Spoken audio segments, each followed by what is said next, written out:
Bonjour, alors j'avais une belle surprise qui m'attendait à mon retour d'Avignon, Avignon Geek Expo. J'avais un petit avis de passage de nos amis facteurs et qui m'annonçait que donc j'avais un colis qui m'attendait. Et je suis allé le chercher, je devinais bien évidemment ce que ça pouvait être et c'est exactement ce que je pensais, à savoir donc un nouveau colis de la collection Warhammer 40 000 d'Hachette Collection. Alors, autant vous prévenir tout de suite, il s'agit très certainement pour moi du dernier colis que je recevrai de Warhammer 40 000 d'Hachette Collection, pour la simple et bonne raison que, outre que les numéros ont tendance en ce moment à se répéter, à être les mêmes, et puis à présenter quand même assez peu d'intérêt pour moi. Je vais arrêter là, d'autant que pour cet abonnement, on va le voir tout à l'heure, sont imposés entre guillemets des éléments qui coûtent encore plus cher et qui me font dire que tout simplement on va stopper, hein, voilà. Donc ce colis contient en fait non seulement les numéros que j'ai ratés dans les kiosques, mais également des numéros que je vous ai déjà présentés. Quoi qu'il en soit, donc voilà déjà le classeur qui est non pas offert mais vendu pour les abonnés et qui est disponible a priori dans les kiosques quand on le demande, mais au moins ils ont le choix. Et si je me rappelle bien, c'est quand même dans les 9 € le classeur. Très chouette classeur pour ceux qui aiment Warhammer 40 000, hein, tant mieux, mais on en a déjà reçu un. Et 7,99 €, voilà, c'était 8 € en fait. Et bon, certes c'est pour mettre les fascicules, mais moi j'en ai vraiment strictement aucun intérêt. Voilà, 8 € pour un classeur, moi je suis désolé, mais je ne mettrai pas 8 € là-dedans. Voilà. Sinon, il y a un cadeau que j'attendais depuis longtemps, donc c'est la poignée qui permet de tenir les figurines pour les peindre tranquillement. Voilà, c'est une poignée made in Citadel, hein. Donc voilà, c'est vraiment fait pour. Apparemment il y a d'autres modèles pour peut-être des socles et des figurines un peu plus grandes. Et donc moi j'aimerais bien quand même voir ce que ça donne. C'est ce qu'on va faire peut-être tout à l'heure. En attendant, donc voilà les numéros que j'ai reçus et on va très rapidement faire le point sur ce qu'on a déjà vu et ce que je n'ai pas vu.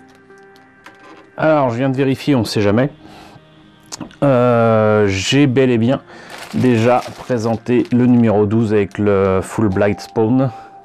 Donc vous avez le lien ici. Voilà pour ce numéro 12. Donc pour moi inutile de vous le présenter à nouveau. Idem pour le numéro 13, puisque il s'agit du conteneur blindé du Munitorum. Donc pareil, vous avez le lien ici. Et il nous reste donc pour ce colis qui contenait 4 numéros, un classeur et une poignée de peinture, on va dire, le numéro 15 et le numéro 14 que je n'ai jamais vu passer dans les maisons de la presse que j'ai visitées. Et voilà, c'était moins d'ailleurs le numéro 14 que le numéro 15 qui m'intéressait, parce que le Biologus Puttifier il m'intéressait pas mal. Et sinon, si je me trompe pas, je vous ai déjà présenté les numéros suivants, le 16, le 17. Donc voilà, à vous de voir dans la playlist si vous voulez. Donc ce que je vous propose, c'est de voir le numéro 14, le numéro 15 et la fameuse poignée. Donc la poignée, pas grand chose à dire dessus, hein, en tout cas certainement pas au niveau de la boîte, mais voilà ce qu'ils indiquent pour tenir notamment des Poxwalkers ou d'autres trucs, hein.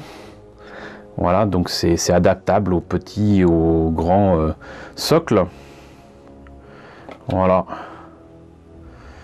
Et ça m'a l'air bien sympathique, donc on va l'ouvrir immédiatement. Donc voilà ce que ça donne. Et est-ce que c'est facile à utiliser? Ma foi, j'ai l'impression que oui, puisqu'en fait c'est sur ressort. C'est-à-dire que vous placez votre socle et votre figurine là-dessus et ça tient automatiquement. Donc effectivement ça m'a l'air bien pratique. Vous tenez comme ça pour ensuite peindre et faire le tour. Ça m'a l'air d'être quand même assez stable. C'est pas très lourd. Pour moi ça mériterait quand même d'avoir un contrepoids, mais sinon voilà. Maintenant c'est offert, donc c'est tant mieux, mais je pense pas que ça coûte bien cher. On va passer donc au numéro 14. Alors ce numéro 14 ne présente pour moi que très peu d'intérêt. D'ailleurs j'avais pas l'intention de l'acheter en maison de la presse, puisqu'il ne contient qu'un gros pinceau qui est fait pour le dry brush apparemment. Bon, il a l'air de qualité, mais certainement pas un truc qui vaudrait, je sais pas moi, 5 ou 7 euros, j'en sais rien. Certainement pas ce prix-là. Il est peut-être vendu à ce prix-là, cela dit, mais moi, j'y mettrais pas ce prix-là. Et là, un seul petit pot de Mechanicus Standard Grey. Voilà, un pot qui doit coûter peut-être dans les 3,60 €. Peut-être un peu plus maintenant puisque ça augmente régulièrement dans les boutiques Games Workshop, mais voilà, donc ça très clairement c'est un numéro qui n'avait aucun intérêt pour les plus produits. Par contre pour ceux qui jouent, très certainement quelque chose de très intéressant à l'intérieur. Donc voyons un petit peu ce que ça donne à l'intérieur, si vous voulez bien. Donc organisation de l'impérium, maîtriser le brossage à sec, nouvelles règles pour vos figurines. Alors l'impérium de l'homme, je ne pourrais pas dire, mais l'avenir est quand même pas super joyeux dans cette comment dirais-je, cette peinture faite de ce qui se passerait au 41e siècle. La seule victoire et la survie, la vie dans l'impérium. Hiérarchie de l'impérium, au seigneur de Terra, Astra Militarum, Adeptus Astartes, Adeptus Mechanicus. Bon, très sincèrement, tout cela ne me concerne pas. Mais l'impérium dans l'espace, ça a l'air sympa, mais bon, je ne rappelle pas qu'ils aient... Et puis là, les vaisseaux sont vraiment pas beaux. Et là, pour une fois, je trouve pas les dessins terribles. Donc, sinon... Guide de peinture du conteneur blindé. Je vois pas pourquoi ils en parlent là. Ils l'ont présenté donc dans le précédent numéro. Abaddon Black. Hop. Guide de peinture. D'accord, c'est pour le brossage à sec. Eh ben, c'est quand même pas génial, hein. Franchement, ok, ça permet de voir un peu mieux les arêtes, les détails. Mais j'aurais fait un petit peu plus appuyé quand même. Ensuite, on met de l'aluminium, du doré. Et voilà. Bah, moi, je serais vous, franchement, je ferais plutôt le brossage à sec après avoir fait tout ça. Pour donner une patine, si vous voulez. Et mettre de la Grax Earthshade, oui, certes, mais il faut pas oublier que du coup, le non-oil et la Grax Earthshade, ça assombrit énormément les surfaces. Donc justement, c'est pour ça que je conseille d'appuyer sur le brossage à sec, parce que de toute façon, ça va être assombri. Donc voilà. Caisse de munitions, guide de peinture, baril de Prométhum. Donc Death Guard Green, Rétributeur Armor pour les détails. Et voilà, et même pas de non-oil ni de... Si, quand même un peu d'Agrax Earthshade, bah faut vraiment foncer les yeux pour voir qu'il y en a. Ouais, bof. Courage et honneur, de terribles ennemis, ce qu'il vous faut. Hop, phase de morale. Et ben, hop, voilà, c'est fait. Sécuriser le pont, règle avancée. Et donc ils annoncent le numéro 15 que je vous présente tout à l'heure avec le Biologus Putrifier et le numéro 16 avec deux intercessors, un Inceptor et deux Hellblaster que je vous ai déjà présenté. Le lien ici. Donc bah voilà, on a fait le tour de ce 14, on va passer au numéro 15. Alors ce numéro 15 avec le Biologus Putrifier, bah, une toute petite grappe. Mais comme d'habitude, je dirais Une grappe avec des pièces extrêmement bien détaillées. Par contre, c'est bizarre, ça me semble quand même un peu plus gras que d'habitude. Je vous l'ai pas conseillé jusqu'à présent, mais là, je dirais qu'il est nécessaire de le nettoyer à l'eau savonneuse, un peu tiède peut-être, pas trop chaude parce que sinon ça va déformer les petits détails. Mais il y a des trucs de fou. Franchement, là, plein de crânes, de machins, de trucs de bidule. Ça a l'air vraiment sympathique. Voilà, il y a même une colonne vertébrale, je dirais, là. Elle est où sa tête? Je la vois même pas. Elle doit être là, logiquement. Voilà. Donc, ça va vraiment être une joie de travailler là-dessus. Ça va être bien sympathique. Et comme c'est un personnage entre guillemets important, il a un socle plus imposant que les autres. Et il était livré avec 6 dés, que je trouve un peu petit. Mais voilà. Donc ça va, c'est pas du dé léger de certains jeux de société, mais pour autant c'est des dés qui ne m'intéressent absolument pas. On va passer au numéro 15. Alors ce fascicule du numéro 15, le Biologus Putrifier, découvrez l'hérésie d'Horus et nouvelles règles d'armes. Et bah écoutez, comme d'habitude, une fort belle illustration de ce Biologus, hein, qui insiste sur les vers, l'aspect putride et tout, ça m'a l'air vraiment sympa. C'est juste dommage qu'il n'y ait pas des pièces transparentes. Je ne sais pas d'ailleurs si à part pour les nécromants, je crois, je sais plus. Les espèces de Terminator, là, je sais qu'ils ont des trucs transparents, vert fluo pour leurs armes. Ça fait des années que c'est comme ça. Mais ont-ils fait des pièces transparentes pour d'autres personnages comme ici la Death Guard? Je ne crois pas. C'est dommage parce que là, ça aurait été bien pratique. Mais bon, j'ai tout ce qu'il faut pour remplacer ces pièces-là. Ça peut être sympa. Voilà, pour ce truc là, je pense qu'il est vraiment nécessaire que ce soit transparent. Voilà, hyper grenade bubonique, pistolet injecteur, ça doit pas être rigolo de tomber là-dessus. Hein. L'hérésie d'Horus, je vois pas pourquoi ils en parlent, mais on a là quand même des espèces de Space Marine avec des armures extrêmement imposantes. Visiblement, donc, hérésie d'Horus, j'imagine qu'il s'agit d'une faction qui adore un autre dieu que l'empereur ou un truc dans le genre, mais l'illustration est quand même assez sympa. L'assaut sur Yax, donc qui reprend l'illustration qu'on a vue tout à l'heure, du moins dans le même genre, hein.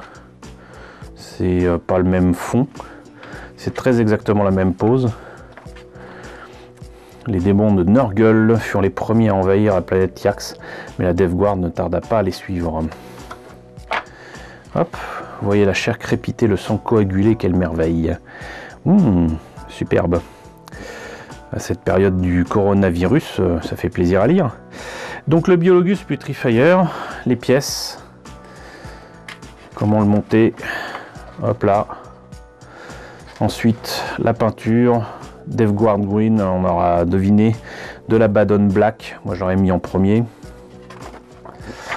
Rétributor Armor, parce qu'apparemment il y a pas mal de choses qui sont à peindre en doré, y compris sa seringue, ce qui pour moi est une erreur, voire une horreur, parce que c'est pas doré, c'est transparent, on l'a vu dans les illustrations qui précédaient. Lead Belcher, donc la couleur acier. Agrax of Shade et Non-Oil. Ouais, non, je dis non.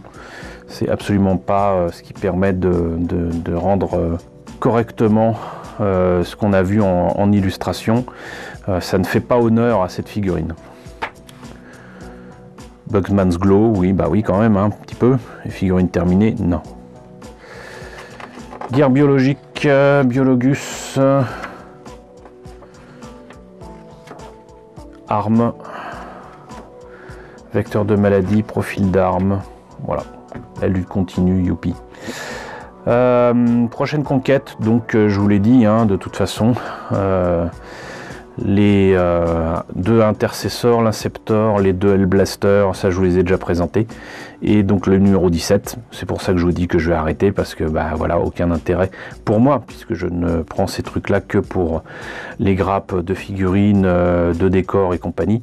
Le numéro 17 c'est exactement le même que le numéro 13, donc pas le moindre intérêt, si ce n'est bien évidemment pour le fascicule qui ne m'apporte strictement rien. Donc voilà, on en a terminé avec ce colis reçu autour de Warhammer 40 000 avec les numéros 12, 13, 14 et 15 et un classeur qui est à payer. Voilà, donc c'était mon dernier colis de Hachette Collection. Je m'arrête là, mais cependant je vous le dis et je vous le répète, même si j'ai pas pu travailler dessus depuis des mois parce que je suis très occupé ces derniers temps, et croyez-moi c'est une bonne nouvelle, je n'oublie pas de continuer à travailler sur les figurines, à vous les préparer et tout. C'est des vidéos qui sont en cours depuis des semaines, des mois. Vous allez voir, vous n'allez pas regretter. En tout cas, j'espère que ça vous plaira. En attendant, j'espère que cette présentation de ce colis vous a intéressé. N'hésitez pas à me dire ce qu'il en est dans la section commentaires, si vous avez reçu les numéros en question de votre côté ou quoi. N'hésitez pas à liker, c'est très important. N'hésitez pas à partager, c'est encore plus important. N'hésitez pas à vous abonner si ce n'est pas déjà le cas. Coucou aux nombreux abonnés qui nous ont rejoints ces derniers temps. Bienvenue ici. Coucou aux grands anciens qui me suivent depuis plus de 4 ans, merci à tous de votre fidélité, merci à tous de votre soutien sur Tipeee et sur Paypal. Je vous laisse justement avec le générique de fin avec les contributeurs de la chaîne et je vous dis donc à très bientôt pour la présentation de figurines et de dioramas Warhammer 40 000 Conquest.